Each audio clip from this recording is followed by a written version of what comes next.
Live from New Delhi, you're watching DD India News Hour, India's voice to the world. I am Deepika Mehtu, and coming up in the next 1 hour. European leaders in Kyiv on the second anniversary of Russia-Ukraine conflict. Several leaders, including European Union President Ursula von der Leyen and Italy's Prime Minister Giorgia Meloni, arrives in Kyiv. G7 virtual summit to discuss way ahead as the conflict enters its third year. Russian Defense Minister Sergei Shoigu visits Moscow's forces in Ukraine on the anniversary of the start of Kremlin's offensive. Gaza ceasefire talks held in Paris as airstrike continues. 24 people killed in Gaza's Deir Bala region. On the other hand, UNRWA representatives say it can no longer provide services in North Gaza. India's Prime Minister Narendra Modi launches initiatives for cooperative sector, says it is instrumental in shaping a resilient economy and propelling the development of rural areas. And Tom Hartley removes Sarfaraz Khan for 14 runs, and in another big wicket, Shoaib Bashir castles Yashasvi Jaiswal for 73 on day 2 of the ongoing 4th test between India and England at Ranchi.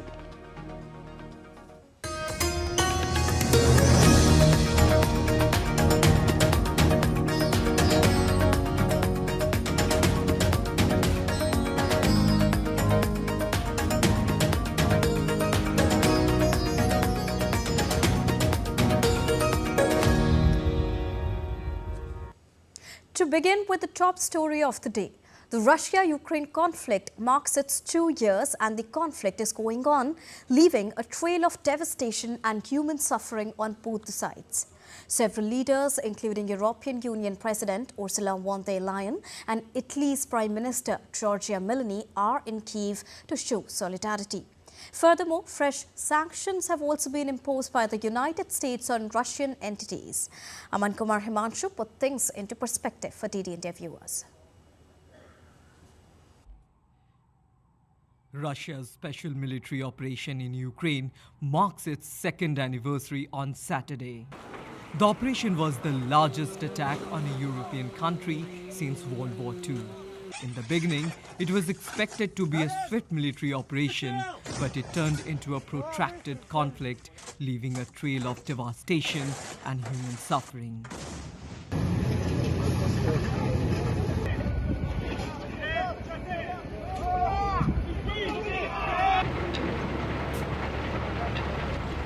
As the world is witnessing the second anniversary, 4 Western leaders, including the Prime Ministers of Italy, Canada and Belgium, are in Kyiv to show solidarity with Ukraine.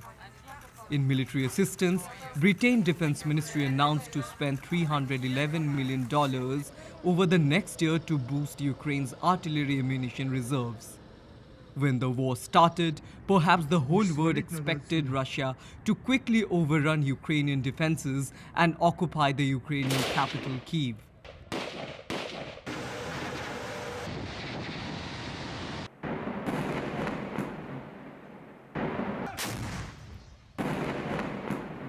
It's now 2 years since the operation began, and the Ukrainians have kept the Russian forces at bay and defended their country with a lot of resolve. However, the momentum in the war today rests with Russia. The Ukrainian forces are feeling an acute shortage of equipment and manpower. Meanwhile, Russia has been able to successfully readjust and readapt their tactics and protected its economy from Western sanctions. The United States on Friday imposed fresh sanctions against Russia, targeting more than 500 people. The United Nations Security Council on Friday held a special meeting on the eve of the second anniversary of Russia-Ukraine war. 2 years on, and a decade since Russia's attempted illegal annexation of Ukraine's autonomous Republic of Crimea and the city of Sevastopol, the war in Ukraine remains an open wound at the heart of Europe. It is high time for peace, a just peace based on the United Nations Charter, international law, and General Assembly resolutions. Meanwhile, US Ambassador to UN and British Foreign Minister called for peace. Ukraine's war efforts relies on Western support for money and equipment. Ammunition supplies have become a critical issue for Kyiv as fighting has descended into grinding artillery battles. The two-year-long war has severely damaged Ukraine's economy with a decrease of nearly 30 to 35% of its GDP in the first year alone. Additionally, the conflict has negatively affected neighboring economies, resulting in increased defense spending and inflationary pressures. However, Russia's economy is expected to continue growing in 2024. The International Monetary Fund expects Russia to experience GDP growth of 2.6% this year, outpacing the United Kingdom and European Union. Aman Kumar Himanshu's report for DD India. And now to discuss more on this, I'm joined by Megumi Lim, who's joining us from Kyiv, and also Dasha Chernyshyova, who's joining us from Moscow. A very good evening from India to both DD India correspondents. First of all, Megumi, going to you, what is the latest that we are tracking on the arrivals in show of solidarity to Kyiv? Lim.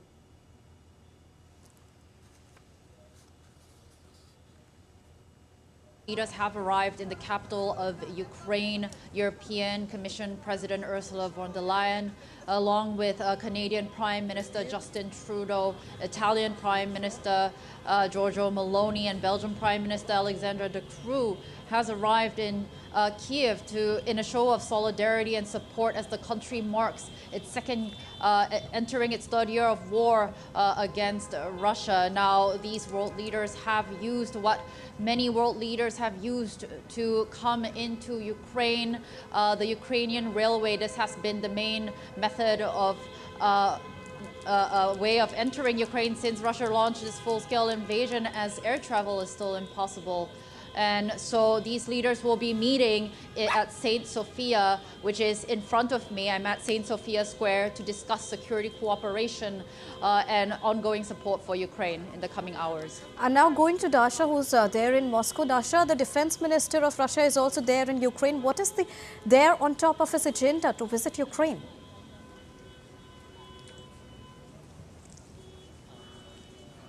Well, indeed, we've seen the Russian Ministry of Defense confirming that the Defense Minister Sergei Shoigu has visited the advanced post of the center grouping of the Russian forces in the area of the special military operations. Sergei Shoigu was inspecting the military effort there and received the report from the head of the center grouping of forces, who actually told Shoigu that the Russian forces have managed to advance by 10 kilometers after the taking control over Avdiivka. We also have heard Sergei Shoigu being presented with the samples of the military equipment from the Western countries. There have been some comments suggesting that this military equipment is inferior to the Russian ones because the military equipment from the West is simply not capable of going through the terrain that it is being placed in. We also have heard the Russian Defense Minister awarding the soldiers in the center grouping of forces for their courage on this very important day. And also Shoigu has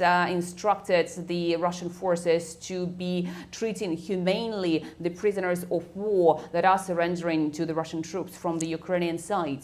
Megumi, when we talk about the report that Dasha has just shared the update when we talk about it, and she says that the Kremlin is saying that the weapons that they've been providing, whereas the Western countries have been providing, are inferior quality. But when we look at the support that Kyiv is receiving from all corners of the world, especially the European Union, the president is there, and we recently saw that 50 billion euro support and aid has been agreed for Kyiv. What sort of more major tasks are there on the list when we talk about support to Kyiv from European Union specifically? Megumi.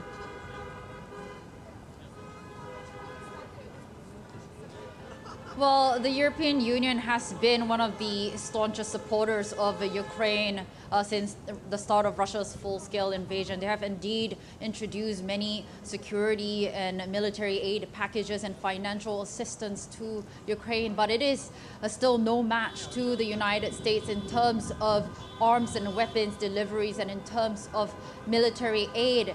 Now, the European Union just announced 50 billion euros in aid for Ukraine just earlier this month. And they've also announced that they will continue to support Ukraine in terms of delivering artillery shells. But unfortunately, they're saying that they won't be able to send the promised 1 million artillery shells by early March this year. So Ukraine is still falling behind and is still facing a critical shortage of ammunition, and they're still waiting for U.S. military aid that has been stuck in Congress since December of last year. And of course, after Ukrainian troops retreat from Avdiivka and Russian forces capturing this embattled Ukrainian eastern frontline city, there are fears that Russian forces, emboldened now, will push forward and continue to try to take more territories in the east and in the south of the country. Now, Dasha, going to you, when we talk about the third year of the Russia-Ukraine conflict, there are more sanctions which are expected from European Union. The G7 is also holding a virtual meeting. What sort of an impact is it going to have on Russia's plan?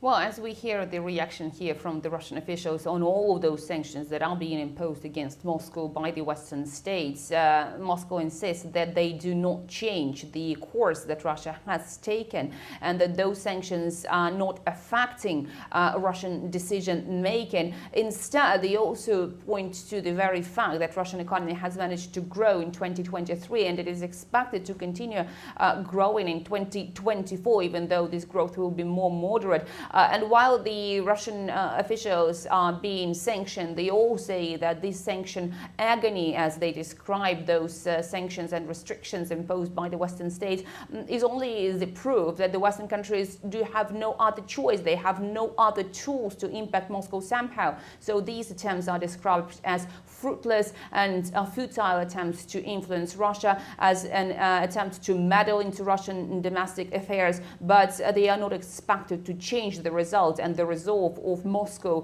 to continue and to achieve the goals of what it calls its special military operation in Ukraine. So, Megumi, when we look at the numbers also, it suggests that Russia's economy has increased over the years, and especially when we talk about the course of time of the Russia-Ukraine conflict. So what is it that G7 is now trying to come up with? Because we are also expecting a joint statement by the end of the meeting. Megumi. Right, the G7 leaders who are gathered here in Kyiv today, as I mentioned earlier, the Italian Prime Minister, Canadian Prime Minister, and the Belgian Prime Minister, along with European Commission President Ursula von der Leyen. They're all gathered here today in a show of solidarity, and these leaders will be holding a virtual meeting at St. Sophia, which is right in front of me. I'm standing on St. Sophia Square, and they will be holding a virtual meeting where the leaders of Germany and France will also be attending. Now they are going to be showing continued support for Ukraine's peace formula. They're going to be discussing continued security cooperation, including sending more military assistance to Ukraine. And also they will be discussing new sanctions against Russia. Now, they will be delivering and adopting a joint statement at the end of the meeting. And this statement is expected to continue to condemn Putin's aggression against Ukraine, and also to emphasize that Putin has not achieved his goals in this country.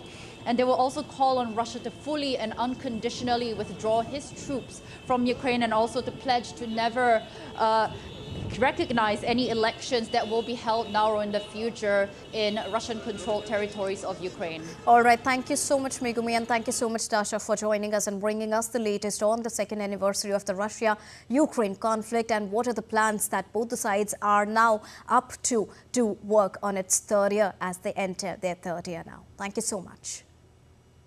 Now we are moving for a short break here on DD India News Hour, but still to come. Prime Minister Narendra Modi launches key initiatives for cooperative sector in New Delhi.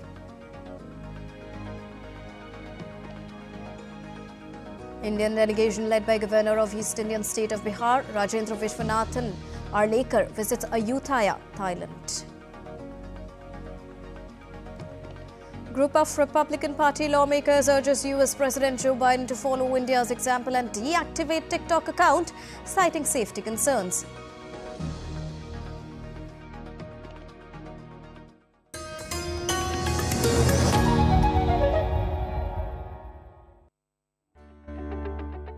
shooting the messenger, the policy of Mamata Banerjee government.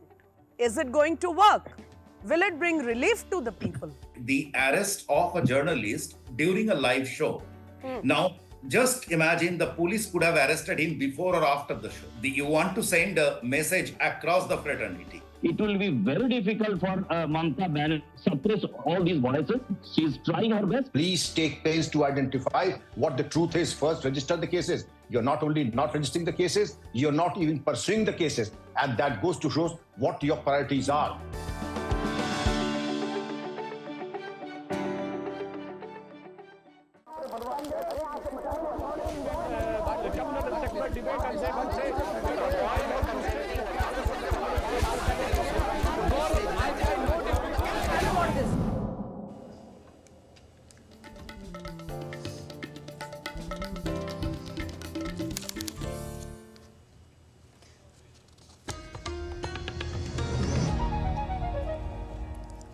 Welcome back after that short break. You're watching DD India News Hour with me, Deepika Behtu.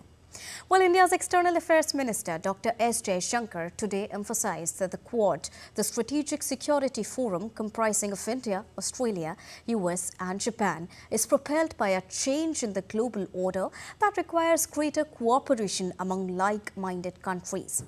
Addressing the inaugural Quad think tank forum on the sidelines of Raisina Dialogue in New Delhi, Dr. S. Jaishankar said Quad is against spheres of influence and reflects the growth of a multipolar world. What does Quad stand for? I believe it has 5 messages. 1. It reflects the growth of a multipolar order. 2. It is post-alliance and post-Cold War thinking. 3. It is against spheres of influence. 4. It expresses the democratizing of the global space and a collaborative, not unilateral approach. And 5. It is a statement that in this day and age, others cannot have a veto on our choices. An Indian delegation has visited the ancient city of Ayodhya in Thailand. The city is named after the Indian city of Ayodhya, which is the birthplace of Lord Ram. The delegation was led by Governor of East Indian state of Bihar, Rajendra Vishwanathan Arlekar. Now, as part of the Thailand visit, the delegation took the holy relics of Lord Buddha for a 26-day exposition. Governor Arlekar said Ayodhya reflects the deep cultural and historical ties between India and Thai civilization.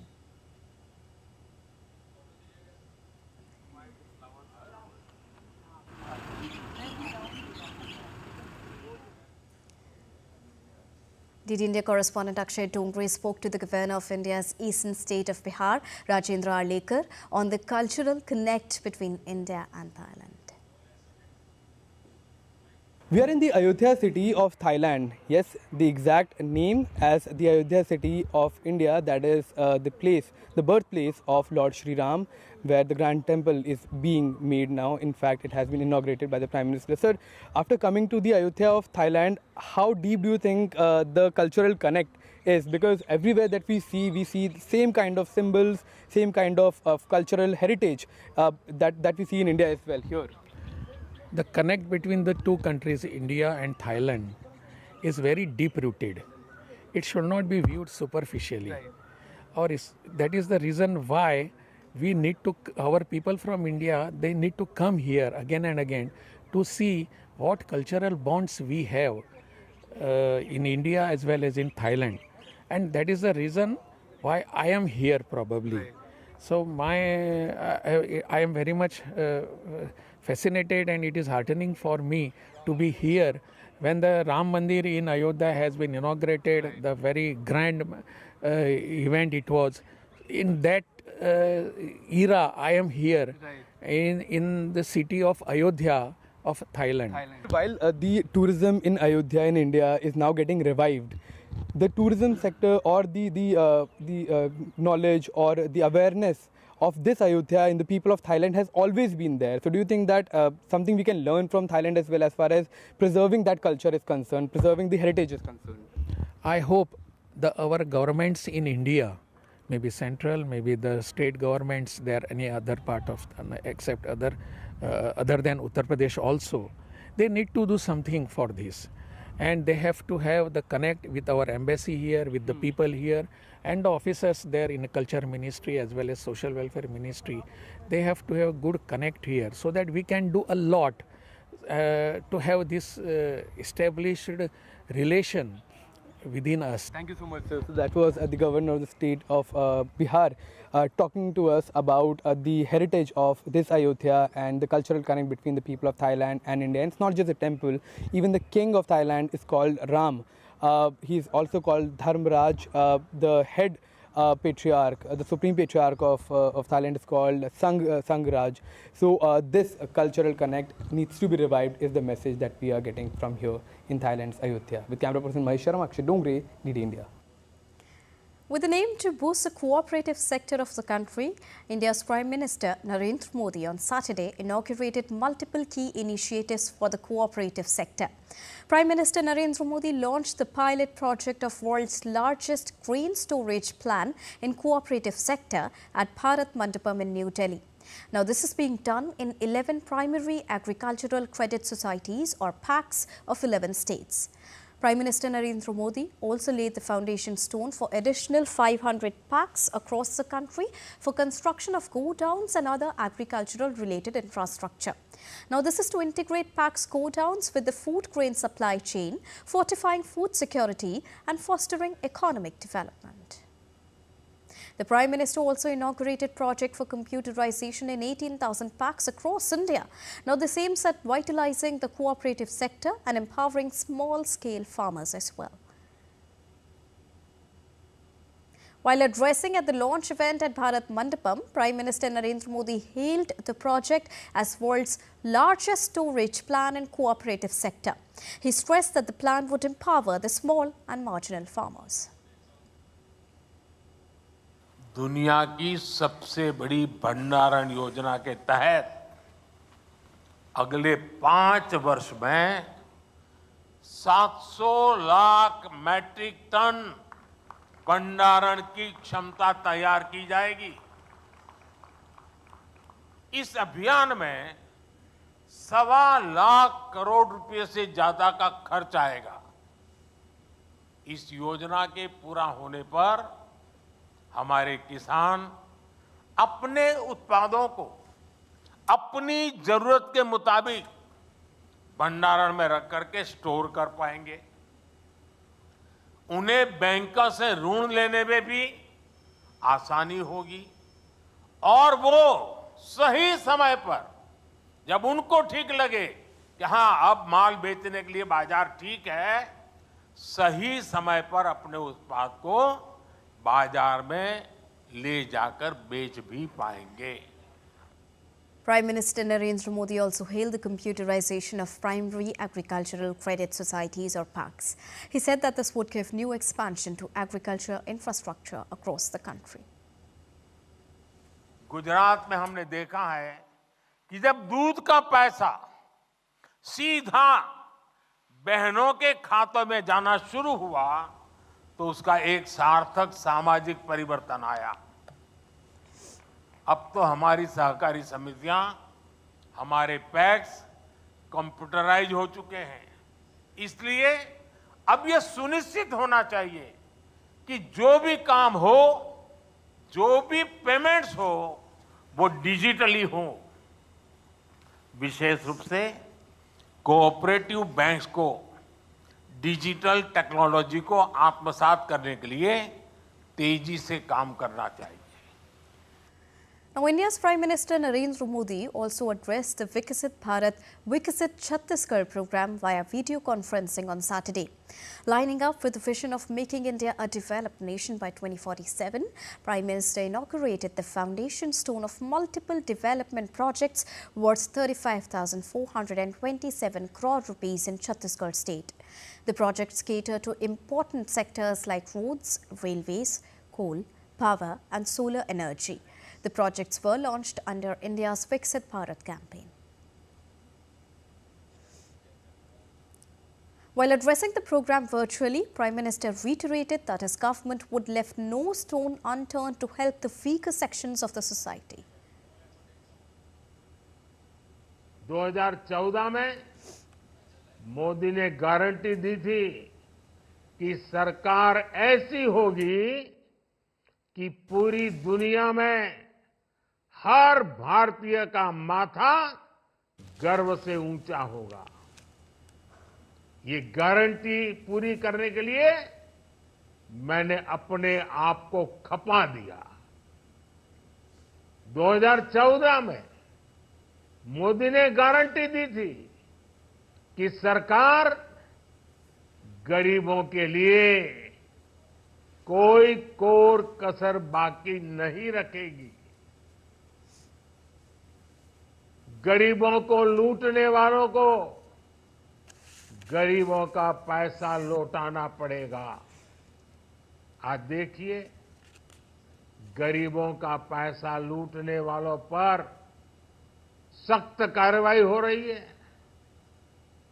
गरीबों का जो पैसा लूटने से बचा है, वही पैसा गरीब कल्याण की योजनाओं में काम आ रहा है।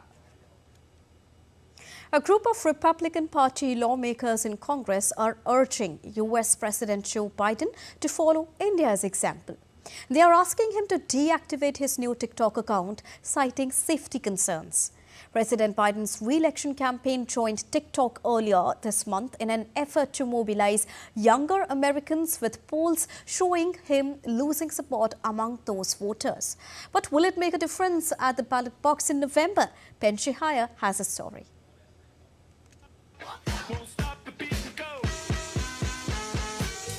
For months, US President Joe Biden resisted pressure to get his own TikTok page. That is until February of this year. Chiefs or Niners? Two great quarterbacks. When he announced his arrival with this clip that's been viewed almost 10 million times. Since then, Biden's account has posted dozens of videos on the app that's used by 170 million Americans, creating content, his campaign says, that will resonate with critical audiences as he vies to retain the Oval Office. Before joining TikTok, the president had leaned on unpaid, independent social media creators, spreading his vision to young adults on his behalf. The Democratic Party is completely united behind President Biden and his... Harry Sisson is a 21-year-old student with almost 800,000 followers, a huge reach. If you don't know him... Harry, why don't you let me handle this one? You got it. You'll certainly recognize his co-stars. We've got gun safety on the ballot. People can look at me, they can look at other creators and maybe even sympathize more with us because, we're just average folks. But, the president is an authority figure. He has a lot of weight. His words matter. So I think having that on that platform and being able to spread that message as well would be very helpful. Washington remains wary. The administration and many lawmakers on both sides of the aisle have expressed major data concerns about TikTok's Beijing-based owner, ByteDance. The app faces potential regulation stateside. It's banned on government devices here, and the majority of US citizens think that TikTok, because of the China connection, is a threat to national security. But Harry still feels that videos featuring the president might be enough to turn the tide in an election that could be decided on such fine margins. Biden in Pennsylvania won by 80,000 votes. In Wisconsin, it was 20,000. Arizona, around 10,000. Georgia, 10,000. These are, the population of the United States is around 330 million. These are very small numbers in comparison to the population. So if we can convince 500 voters, 500 swing voters in each of these states, that could be the difference right there. Yet those who fought the grassroots ground game remain skeptical of the app's potential power. We've seen a couple high-profile examples of where, the internet's candidate did not win. I mean, if you would have been following a lot of online sites in the 2016 primary, you would have think that Bernie Sanders had it in the bag. And he performed very well, a lot better than expectations. But the reality is that a lot of the voters, especially in Democratic primaries, but just across the country, especially in the older demographics, they're not online. How you doing, Mr. President? The president's web presence, though, is still strong. Joe Biden's on Facebook, Instagram, X, formerly Twitter, even Threads. The president came to my house to have dinner. Despite opposition criticism and even warnings from his own White House over potential data and privacy misuse by foreign actors, he's now, as Gen Z like to say, cooking on TikTok. Benji Haya in Washington, reporting for DD India. We are moving for a short break, but still to come on DD India News Hour. As Israeli negotiators arrive in Paris, new hopes for a Gaza ceasefire rise. Crucial test for Nikki Haley as Trump projected clear leader in pre-primary polling at South Carolina primary election. As angry French farmers throng the streets of Paris, biggest farming expo of the world opens in the city.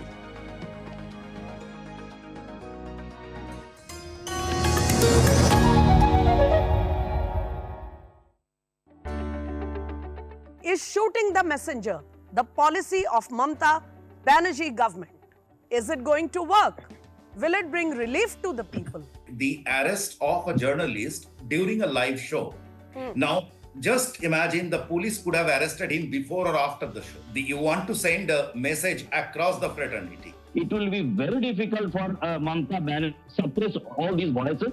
She's trying her best. Please take pains to identify what the truth is. First, register the cases. You're not only not registering the cases, you're not even pursuing the cases. And that goes to show what your priorities are.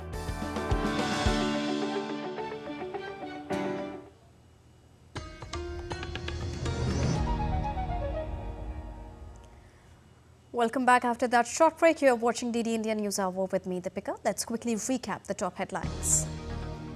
European Union leaders in Kyiv on the second anniversary of Russia-Ukraine conflict. Several leaders, including European Union President and Italy's Prime Minister, arrives in Kyiv. G7 virtual summit to discuss way ahead as the conflict enters its third year.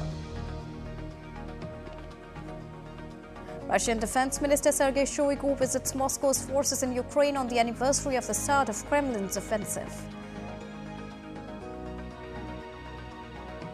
India's Prime Minister Narendra Modi launches initiatives for cooperative sector, says it is instrumental in shaping a resilient economy and propelling the development of rural areas.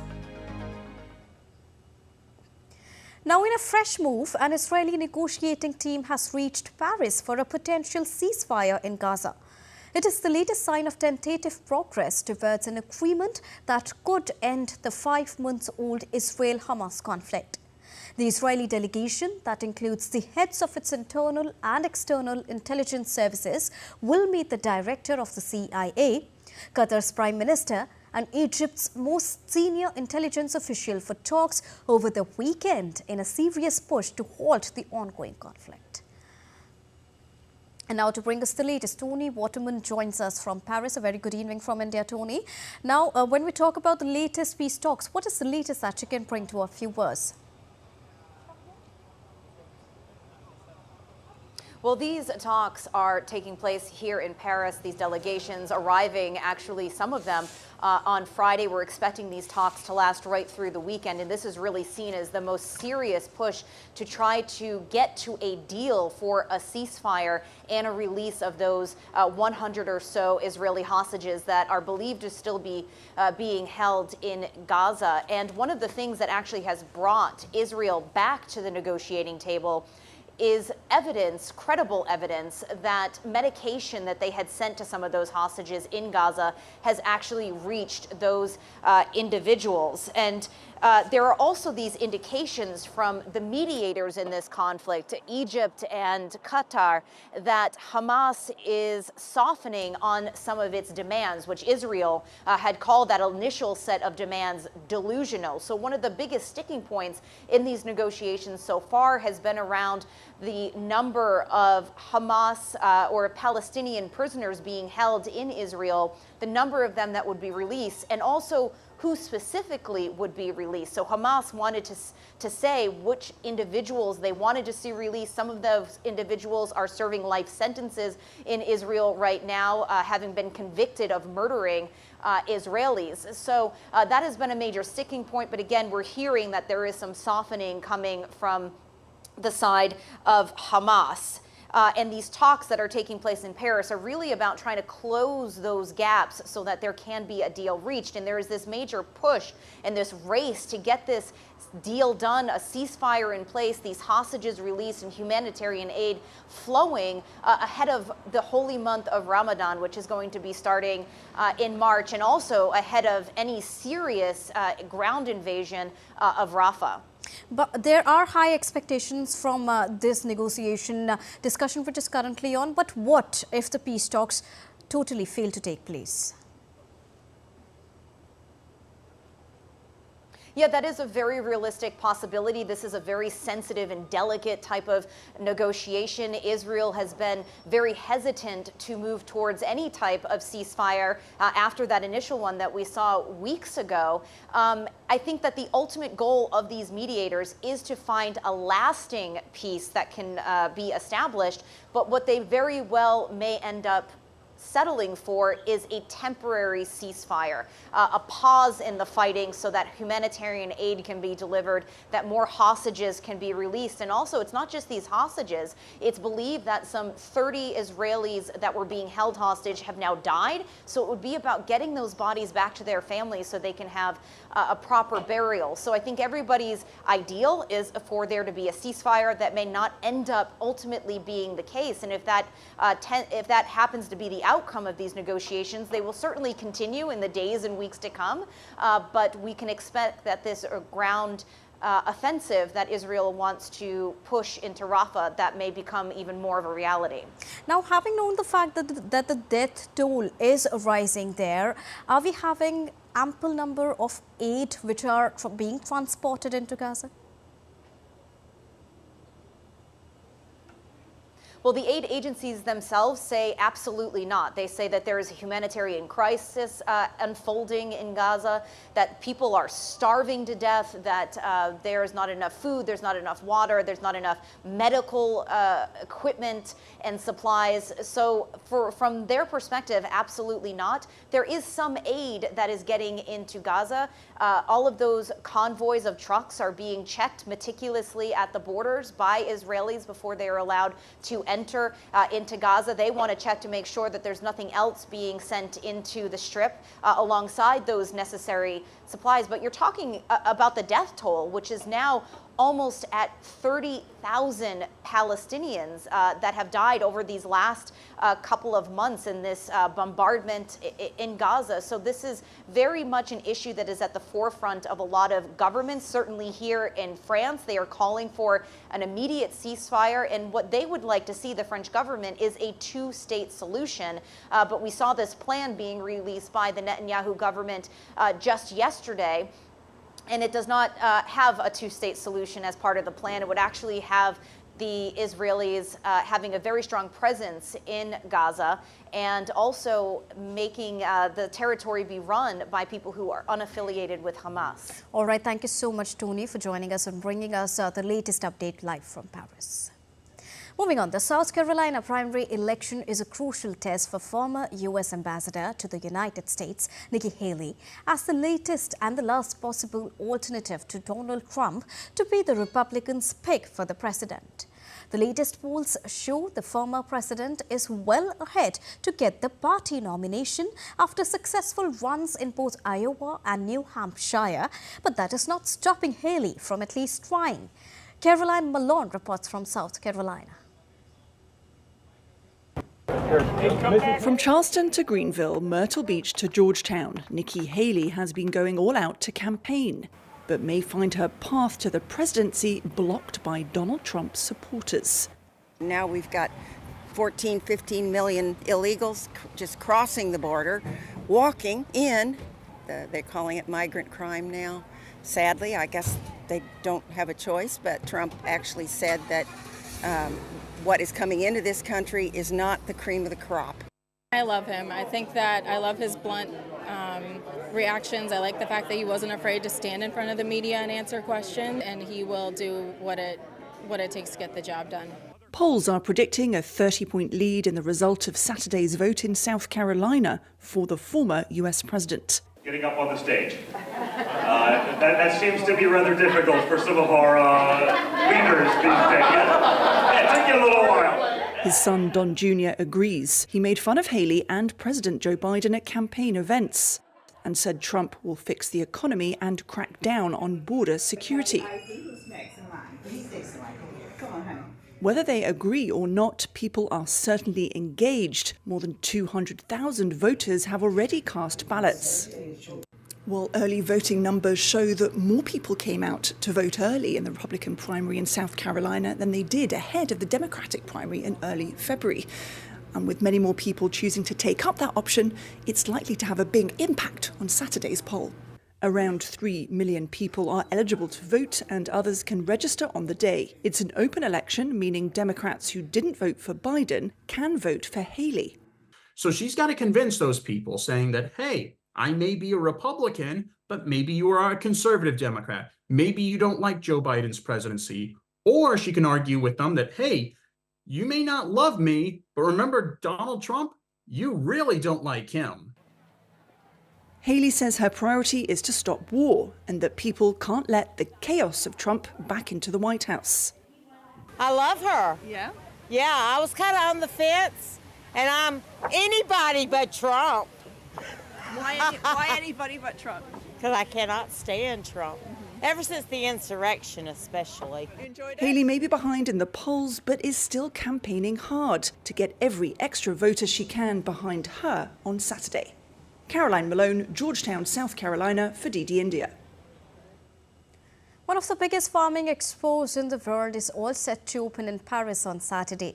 The convention is traditionally inaugurated by the French president.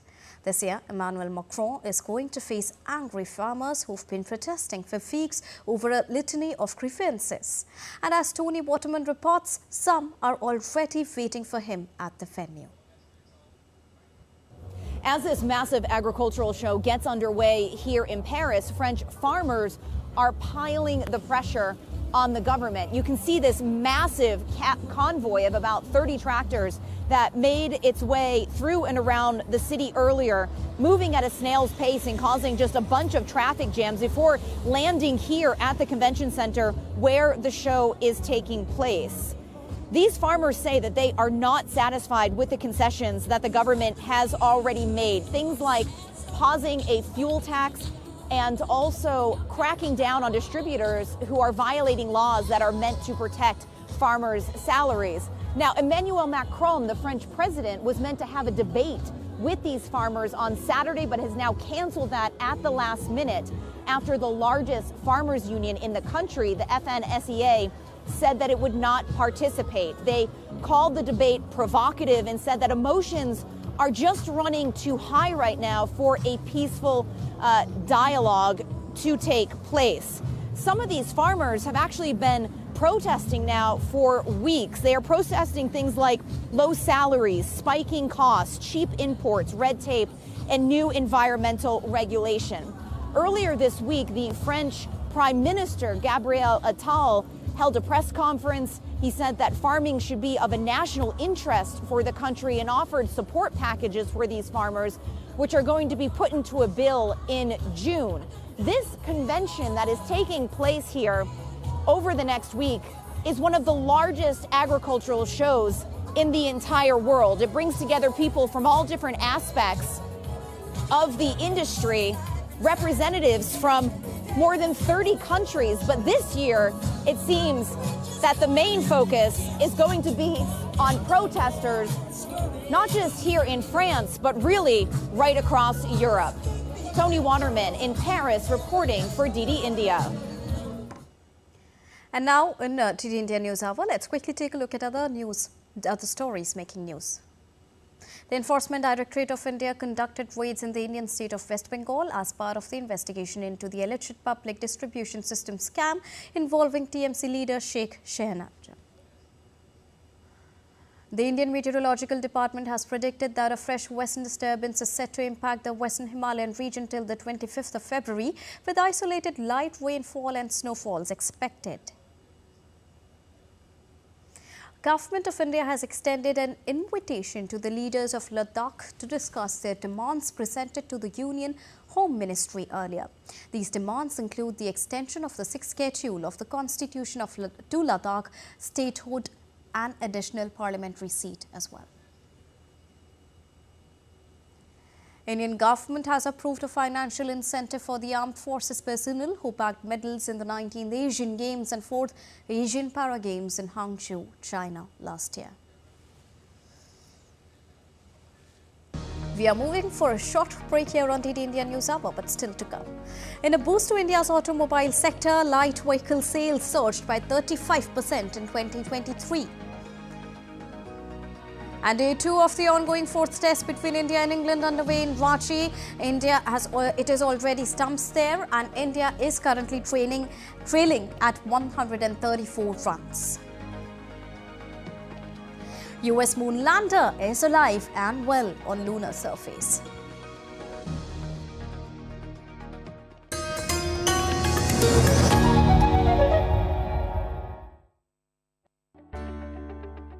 Is shooting the messenger the policy of Mamta Banerjee government?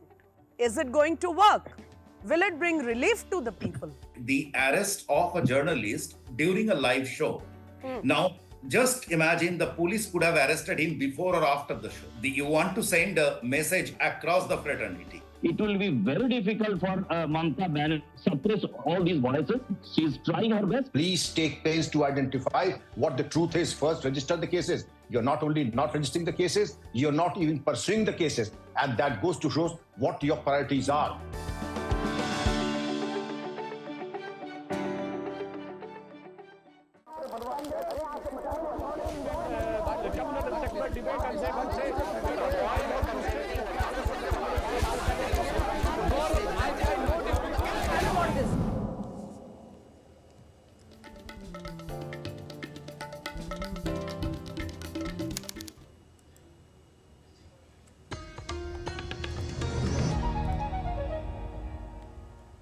Welcome back after that short break. You are watching DD India News Hour with me, Deepika. Well, India is on the track to become a $10 trillion economy in the coming years and grab third largest lot soon. World Economic Forum's President George Brente said this week.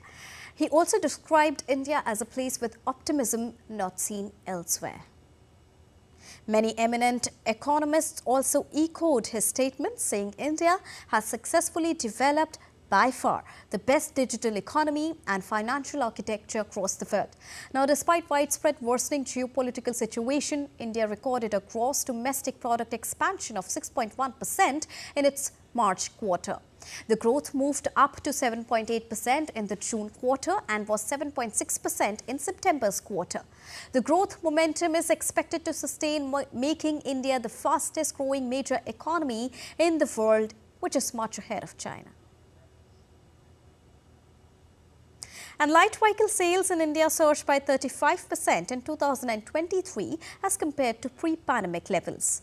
Now, as per S&P Global Mobility Research, this marks one of the most rapid recoveries among the top 10 global markets. The research covers passengers vehicles and light commercial vehicles in the light vehicles category worldwide. The report says major global markets such as the US, Japan and Germany are still lagging at pre-pandemic levels. S&P Global Mobility forecasts that India will drive global automotive industry growth over the next decade. It projects automotive growth from an estimated 4.9 million units in 2024 to 8.2 million units by 2035. Consequently, India's market share in global light vehicles is expected to rise from 5.5% in 2023 to 8% in 2035. In contrast, the United States, Japan and Germany are expected to witness declines in new vehicle sales by 2035, while China's growth is expected to slow during the same period. US moon lander, built and flown by Houston-based company, tipped sideways on lunar surface.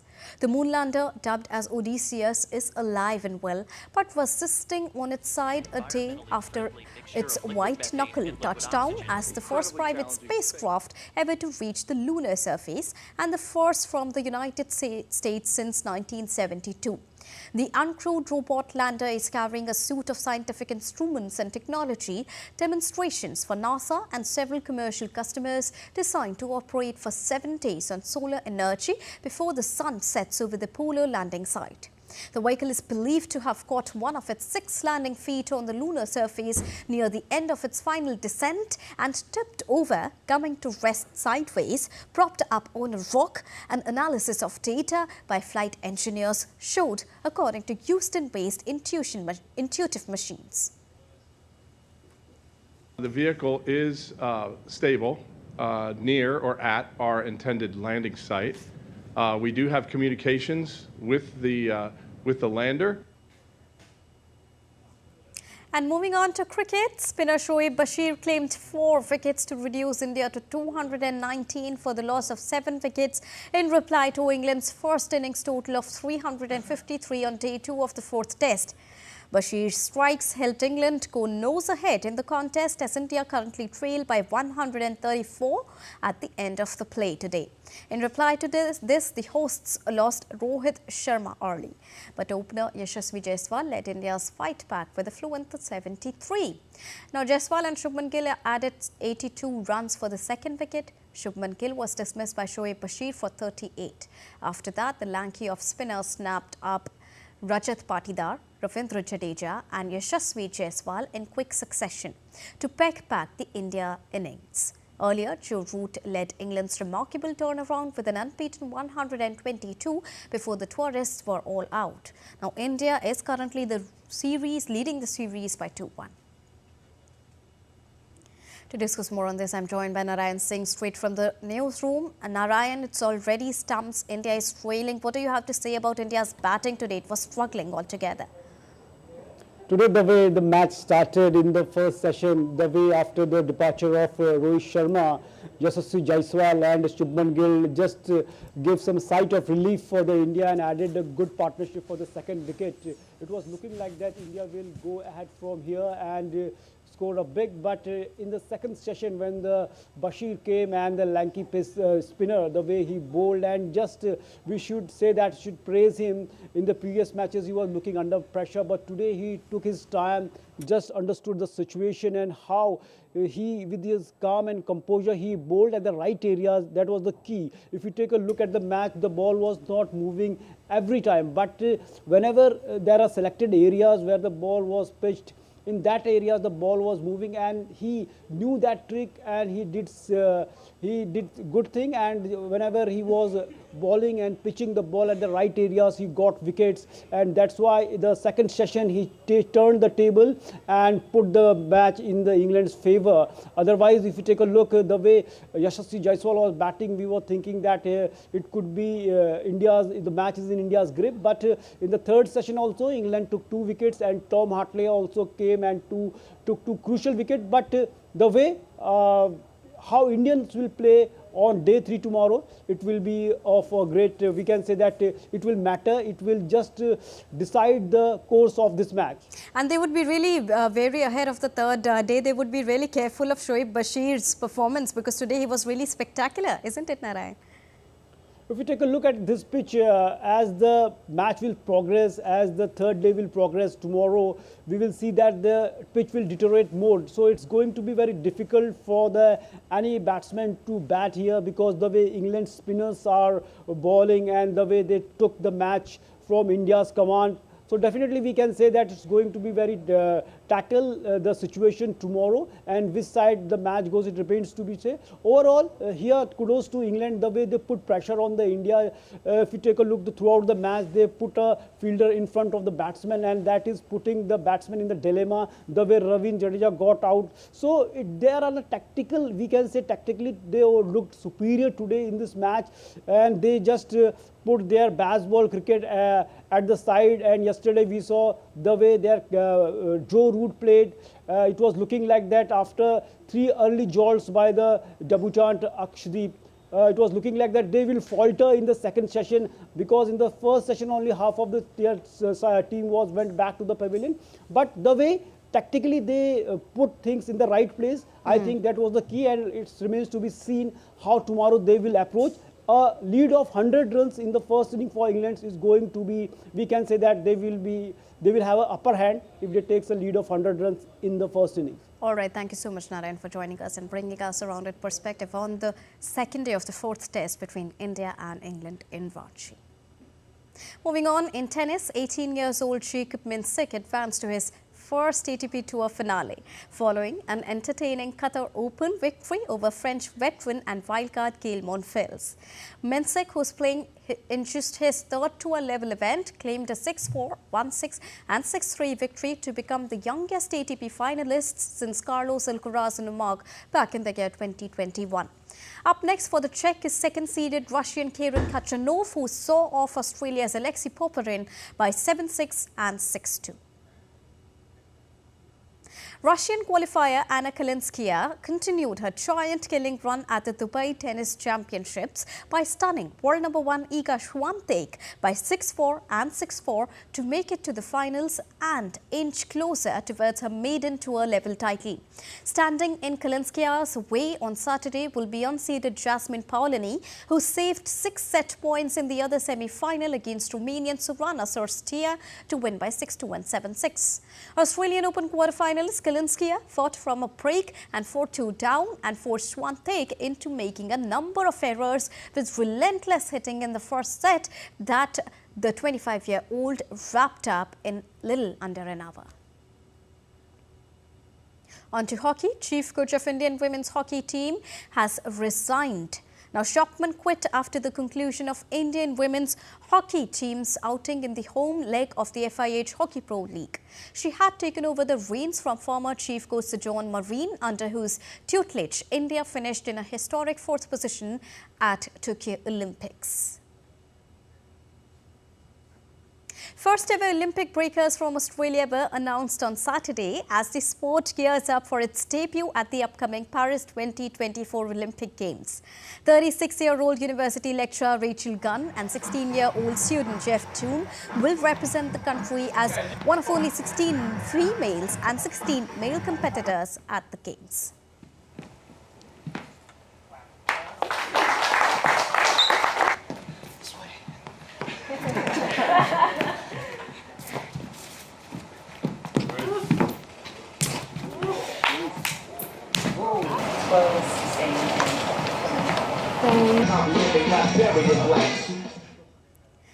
And that's all for this edition of DD India News Hour. But let us know your thoughts on the news of the day. You can connect with us on Facebook, X, formerly known as Twitter, and Instagram as well. We'll be back with more news as it breaks here on DD India. I am Deepika Mehto from all of us here in New Delhi. Thank you so much for joining on DD India. Namaskar.